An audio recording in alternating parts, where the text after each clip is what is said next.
So Manasarovar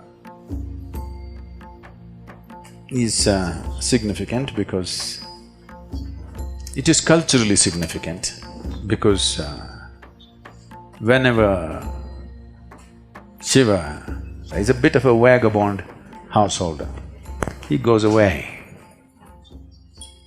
So his wife, Parvati, instead of staying in Kailash, she comes down here because that's all iced up.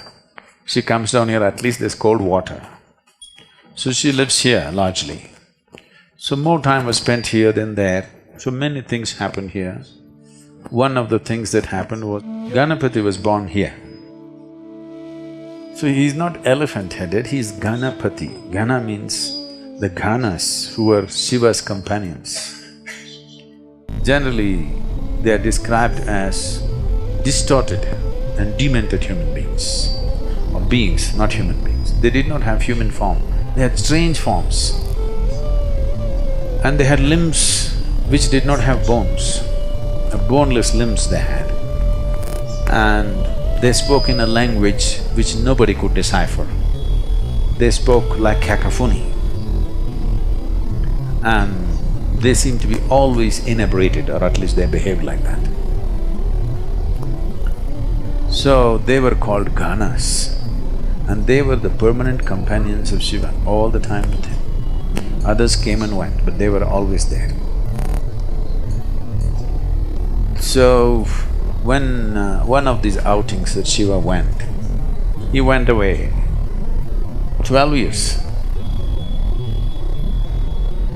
There are many cultural and scientific reasons we gave for as to why he went away for 12 years, because largely whenever he went away for 12 years. So once he went away, and after 11, 12 years, he came back. Parvati sitting here on the banks of this lake.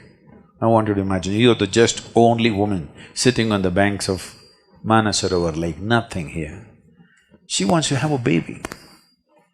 She's unable to have a baby because Shiva's seed is not human. So, it's clear that she cannot have a baby with him. But when she's alone, when she's with him, she's fine. When he's gone for long periods, her maternal instincts took over, she wants to have a baby. So one day, she smeared herself with sandal paste head to toe, waited for a period of time, then slowly peeled off all the sandal paste. When you do this, a certain amount of your skin or your cells will come away. Making use of this, using her tantric power, she made the shape of a baby and breathed life into it.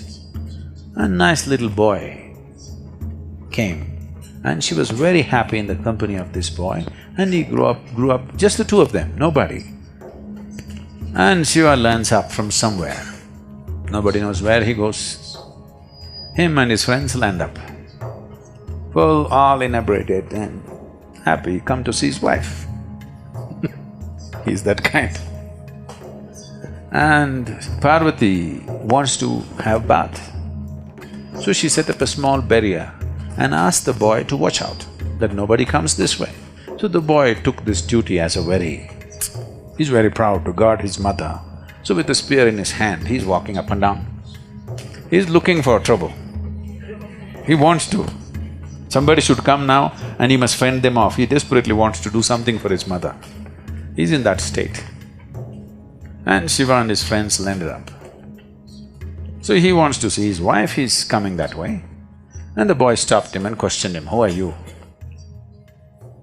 Shiva, "You're asking me, who are you?" With a flick of his sword, he took off the boy's head and went to see Parvati. Very happy to see his wife after 12 years. But the wife saw blood on his sword and she screamed. And he got the works. Then he doesn't know what to do. He thought after 12 years he'll get a great welcome. Here she is freaking on him. She said, "You have to bring him back to life." He said, "That's not possible, he's decapitated, he's finished." I don't care what has happened, I want him back to life. Now if he wants to have his wife, he has to bring this boy back to life. So he looked around, the Ganas, they were all there, kiki, kiki, kiki, kiki, kiki, like this. So he looked around and the leader of the Ganas, he asked him, what? He said, okay. So he lopped off his head and put it on the boy's head. First head transplant. So now the boy had a human body and a Gana's head, the two chief of the Gana's head, and he had a limb which was boneless limb. So he became a Ganapati, the chief of the Ganas. Somewhere down the line, artists from Sivakasi in Tamil Nadu, because they had never seen a Gana but the place was full of elephants. A boneless limb means they could not imagine beyond an elephant. So they slowly made that into an elephant. Whatever they do even today, everybody calls it only Ganapati. Nobody calls him Gajapati. Okay.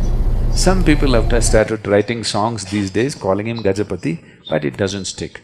Ganesh, Ganapati is what sticks because he is Ganesh, he is Ganapati. He is the king or the leader or the chief of Ganas. Because he got a head which was not human, he was supremely brilliant. Because of this extreme sense of intelligence, he did not allow anything to be an obstacle in his life. Every obstacle in life can be cleared if you have the needed intelligence, isn't it? So this is what he proved. So we called him Vigneshwara, he removed all the vignas because his intelligence is of that level. If you do not know about writing his scriptures, he told Vyasa, your dictation should be non-stop. If you stop, I'm going to drop the pen and go away because I'll get bored with you. This is the level of intelligence. Ganesh Chaturthi means not to boost your belly, but to boost your brain, because he's known for his brain, not for his belly. But today, to our children we have made it clear, he's known for his big belly, not for his big brain. He was essentially known for his big brain. So, Ganesh Chaturthi should be about boosting the brain, not the belly, isn't it?